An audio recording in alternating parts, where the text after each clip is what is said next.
What I'm going to do right now is I'm actually going to stop because I've been talking for an hour and 15 minutes. He had to change tapes. And I'm going to let you guys do some talking. Now, the way I usually do it is if you'll just kind of raise your hand, flag me down. I will try my best to repeat the question over the microphone so that everybody can hear it. If you're shy, we'll get somebody to roam up and down and around and grab cards. Floor is yours. Questions, comments. If you need to vent your spleen. Yes, sir. Oh, you're okay. You're grabbing the card. Yeah. I'll ask. Sure. Same evidence is out there for everyone.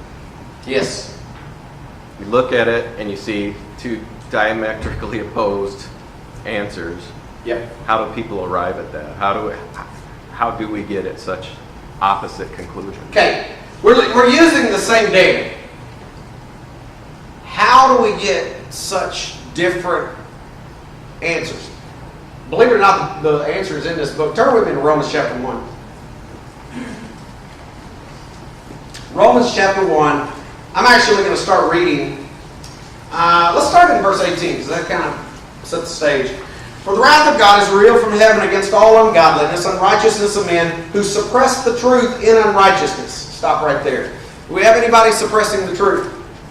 Oh, yeah. Because what may be known of God is manifest in them, for God has shown it to them. Notice verse 20. For since the creation of the world, His invisible attributes are clearly seen, being understood by the things that are made, even His eternal power, Godhead, so that they are without excuse. Oh, that's a huge verse right there, because it's saying the invisible attributes of God have been clearly seen since the beginning of creation. That tells me people were here. And number two, Paul's saying you don't have an excuse. So even if you're living in the Detroit area and you think that on the day of judgment you're going to tell God, I just didn't know. Paul's ripping that out from under your feet. Keep reading.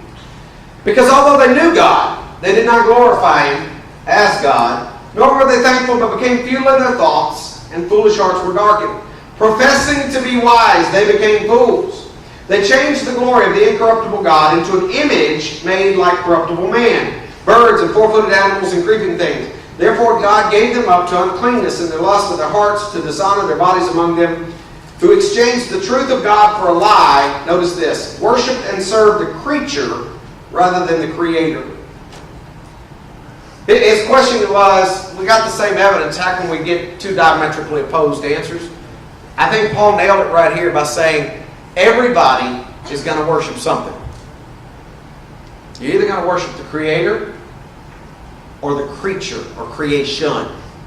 And let me expound on that just to kind of help bring it in focus for you. There's a big difference in worshiping God and worshiping Mother Nature, isn't there? Or worshiping God and worshiping the green movement, isn't there? Which one are our kids learning? The green movement. Paul's telling us everybody has a propensity to worship something, to try to fill that void. The problem is, a lot of people look out there and instead of seeing that, they see the stuff.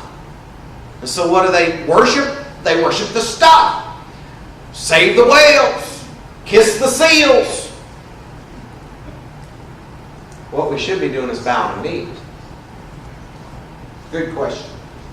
Very good question. Other thoughts, comments, questions? Yes, sir.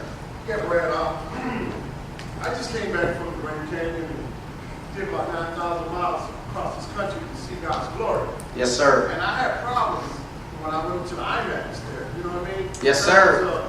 The actor Peter Coyote doing the National Geographic thing on the Grand Canyon, billions of years. I had problems with that because I was going to buy the DVD, but when I seen the actual DVD in the IMAX theater, and I couldn't, because there's no way in this world to see the Grand Canyon and say that this planet been here billions of years and millions. I had problems with that, and people actually falling for that. I was shaking my head and said, wow, I'm blind on it. You know what I mean? Yep. And this is a confirmation because I just got back about not even a week ago, and when I went to Bible study Wednesday night, I found out she was going to be here. I've seen your spiritual sword in Tennessee and followed you Good News Today for a long time. So this is another confirmation. Absolutely. Let me tell you this too. I don't know where you're going to be about 2 o'clock on Sunday, but you need to be right here because we're actually going to talk about the Grand Canyon. We're going to look at scientific evidence for the Grand Canyon. We're going to look at Mount St. Helens. Bottom line of what he's saying though, listen to this folks. We used to have songs, actual scripture at the Grand Canyon. You would go to the various lookouts on the south rim or the north rim. You'd stand there, you'd look out. And anybody that's ever been there, number one, you know a picture cannot do it justice. And number two, words cannot do it justice. So you're looking out and you got, guess what those scriptures have been replaced with? Evolutionary propaganda. 2 o'clock, Sunday. All right. Yes, sir. Why can't we, put God first and worship God and take care of our planet too? Oh, absolutely. We should take care of our planet because we are dominion holders, correct? I mean, He has put us in charge of everything. And I definitely, make sure nobody leaves here thinking I think we ought to go out and throw trash around and do bad things. My problem is when we put that ahead of Him, and folks, we are. In a lot of textbooks, they're turning our kids into little green folks. And I don't mean Martians. I'm talking about like tree-hugging, recycling-loving kids who put that above any concept that there really is a God. I agree with that, but I just wish people would put Him first and take care of our planet. Absolutely. I do agree with that. You got to be, He has put us as stewards over His dominions, and we've got to, that's a command. We've got to do it. Good point. Other thoughts, comments? Yes, ma'am. We had a discussion at work the other day about, the polar ice caps melting. Yeah. And I said God would not allow us to do that. Would not let us kill the earth. Oh, absolutely. That is what He's going to do. Absolutely. So, but then, you keep hearing, Okay. the heat, the cold, the this, the that. So let me just go on and answer the question that y'all tiptoeing around. Is there global warming? Here's the answer to that question. There is definitely going to be global warming when Jesus Christ comes back. Promise you that. I think it's very arrogant for mankind to think that we can mess up something or destroy something that the Bible tells us only one thing is going to destroy. The only thing that's going to destroy. Now, we can mess it up, and we have. Let's be honest. We've thrown nuclear bombs around. We've done some really dumb things to it. But I think it's very arrogant for us to think that we can alter the global temperature by hairspray and cars. Folks, listen to me. One area that I have studied, the amount of CO2 emissions and the amount of heat given off in one volcanic eruption, you can take every hairspray bottle in New York City and multiply it by a gazillion, and you're not going to get as much as comes out of that volcano. 23 years ago, you know what we were worried about? Yep. Ice Age. Yep. Paul Ehrlich. Coming Ice Age. So you know what we did? We shuttled billions of dollars into NSF, NIH. We shuttled billions of tax dollars into science programs to prevent it. Well, guess what? Either we were greatly successful or it didn't really happen, did it? Well, now we're saying it's coming the other way. Actually, we used to say global warming, then we changed it to global climate change, and now it's just climate change, which I guess is politically correct because nobody can argue against climate change. I think if you look at the real data, it's cyclic. Do I think that we can influence things microscopically? Yeah. But do I think it's arrogant for us to think that we can mess up something that God is? The other thing that nobody ever talks about, I've never seen the news talk about this. They're all in a tizzy about increased carbon dioxide emissions, right? What do plants eat? Carbon dioxide. What do plants give off? Oxygen. Well, there's a unique thing. We feed the plants more CO2, so they give us more oxygen. Hey, that's kind of unique. All right. Many evolutionists believe that macroevolution is proof of evolution. What is this change? Is it adaptation or a dormant gene, or is it something else? Okay, I'm glad, whoever asked this, I'm glad you made the distinction. Two different things. There's microevolution and there's macroevolution. And we will get a little bit into those, both of those obviously tomorrow. Microevolution is true. It's real.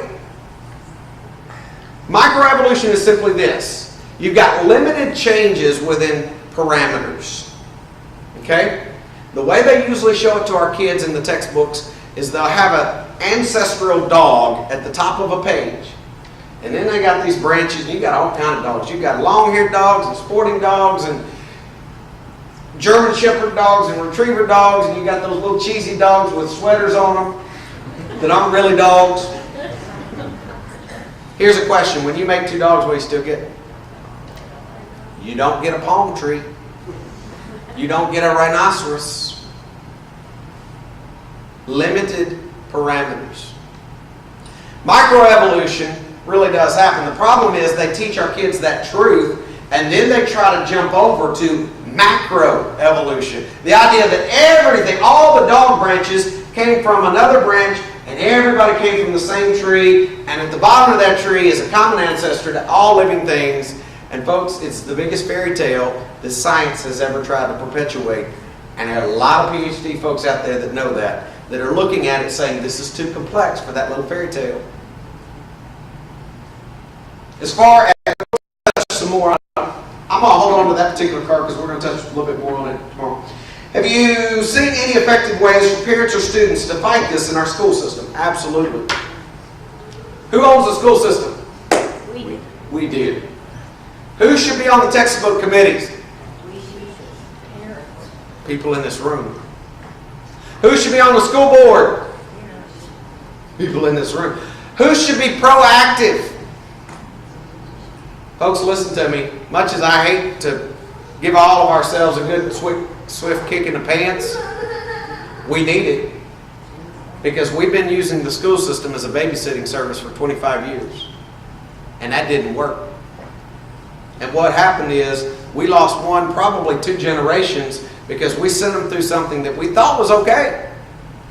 And it's not. And so what we got to do is we got to wake up and realize, number one, it's ours. Number two, we got to be involved. Number three, we need good Christian educators. We need Christian parents.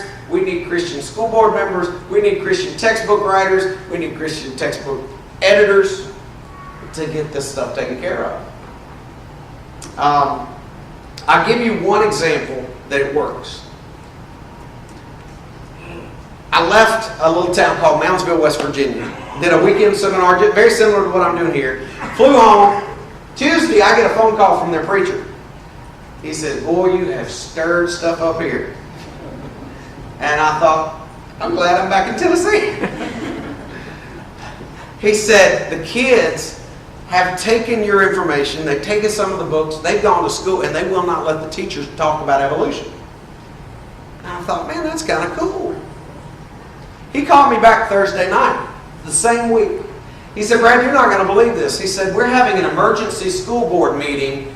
The parents are backing the kids. They're not teaching evolution for the next semester in our county." It can work. Yes, ma'am. Expanding on that subject, I was shocked when my first child went off to a Christian college and got more indoctrination in evolution there than she had in public school here. I'm not, but I'll echo what you just said. She said she's shocked that when her first kid went off to a Christian university. I'll just go on and say She it. had more freedom of speech in the public school than she did at a Christian college. I don't recommend them anymore, and that is a travesty. That's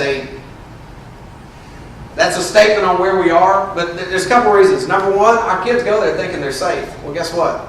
Not all the professors share our beliefs. Number two, I only know of a single Christian university in the United States of America that I'm 100% positive does not teach evolution. The others, I've got the facts on. I've either got pictures that I took myself, I've got copies of their tests, I've got copies of their notes, I've got the goods. And number three, you're paying a gazillion dollars for what's supposed to be a better education, and it's not. Somebody says, well, what would you do? Here's what I do. I'm going to get my kids, by the time they're 18 years of age, to be able to withstand anything that is thrown at them by the devil, and I'm going to send them to the best school for whatever they want, knowing that they're going to be attacked, knowing that their faith is going to be attacked. And if that means I need to move to that city and be near them, so be it. If that means I need to contact the preacher in that local area and say, hey, adopt my kid, I'm going to do it. If it means using online college for my kids, which is now growing like crazy, I'm going to do it. But I'm not just going to send them somewhere and say, you're safe, you're okay, everything's good. Because I've heard of far too many kids that go off to a Christian university, and that's where they lose their faith. Somebody over here had it. My son went to Christian colleges for 11 years. And For 11? 11. He's a biblical counselor. Oh, okay. And he's totally, well, not totally, but he's, he was raised in Church of Christ all his life. Mm-hmm. And now he's just, his beliefs are just gone out the window. Yeah. I mean, he's a good kid. Yeah. And he's right. I could repeat your story about 300 or 400 times by specific individuals that I know that fit that same profile. And it hurts. Oh, it rips at the heart. One or two more. Yeah. You have, I come from England originally, so we had a different system in a way of education, where if you were a certain religion and you wanted to build a school, the state matched it, the state funded the teachers, so your beliefs were intact. I don't know whether it's changed. The one thing I've always wondered here is why Christians don't mind being taxed, Christians, to provide only state education. If you want another school, you pay twice. Why do you put up with it? Amen. Her basic comment is, you said coming out of England, where over there, if you're a specific religion and you want to build a school, the state will match however much money you put into it. And her question is, why do we over here put up with, we have to pay taxes for government schools, and then if we want to build a private school or charter schools or whatever, we got to pay twice. Yeah, and I'll go ahead and tell you, I'll look you in the eye and tell you, if the Lord allows me to live to be 80, I think I'm going to see a massive change. Well, what's here. doing it is the technology now, because there's virtual schools and homeschool. And I think homeschool, private school, church schools are about to, explode. yeah. I'll say this just as an FYI. The Southern Baptist Convention meets in the Nashville, Tennessee area, usually every year, every other year. A couple of years, 2 years ago, they met. Two guys put forth a 7-year exit strategy to get every one of their kids out of the public school system. And this was an exit strategy that took into consideration single moms. It took into consideration mentally handicapped, physically handicapped. They had thought this thing completely through to get all of their kids into either private schools, homeschool, church school. Now folks, if the Southern Baptists are yanking all of their kids, number one, we ought to be asking, whoa, what's up? And number two, we ought to be asking, why are we behind the curve? Just a thought. One more. Now that you got somebody over here, I thought. Yes, sir. Could you give an example or two of maybe what you consider to be effective or impressive examples of design in the animal or plant world? What about design in the animal or plant world? For instance, let's look at two birds. You've got a woodpecker and you got a hummingbird. Both are birds.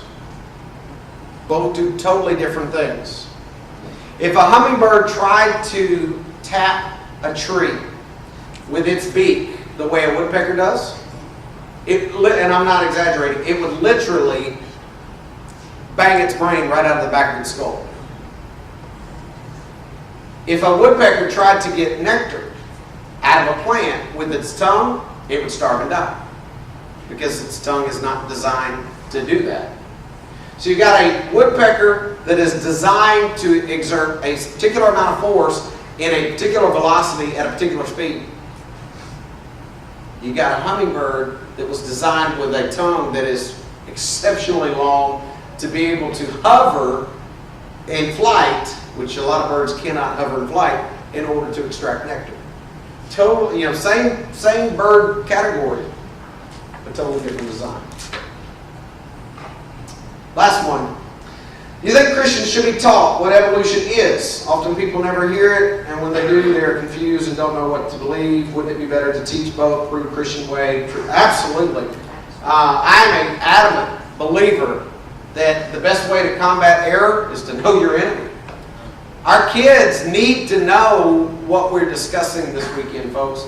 They need to see the positives and the negatives. And one of the things that I wish we would do in the textbooks, I don't care if you have evolution in there, as long as you allow me to show what are the problems with evolution and give them some other options. Because kids aren't dumb. You know, if you say, here's evolution, oh, by the way, evolution can't explain how we got males and females. Think about that one for just a moment.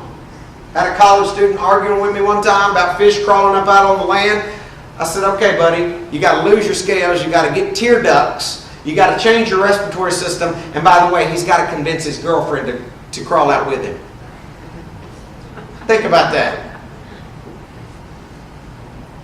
I think we've got to start looking at all the evidence, presenting it to our kids, and let them come up. Because that's the thing. People always ask me, aren't you a little nervous when you open it up for questions? We got the truth on our side. What would I be nervous about? Our kids need to understand that this book right here, it will stand up to anything you throw at it. And that's what I get to talk to you about tomorrow. Do two things for me. Number one, be back here at 6 o'clock tomorrow night, right? 6 p.m. tomorrow. Number two, in the next 24 hours, I want you to email, text, call, write, visit somebody, and invite them to be sitting beside you. Because, guys, this stuff, it's important. It's information that I think your coworkers, your neighbors, and your friends are interested in. Ask them to sit by you tomorrow. I'm going to turn it over. I think we're going to close in prayer. Would also like to remind our teenagers that if you're going to be here tomorrow at 4 o'clock, we do have a special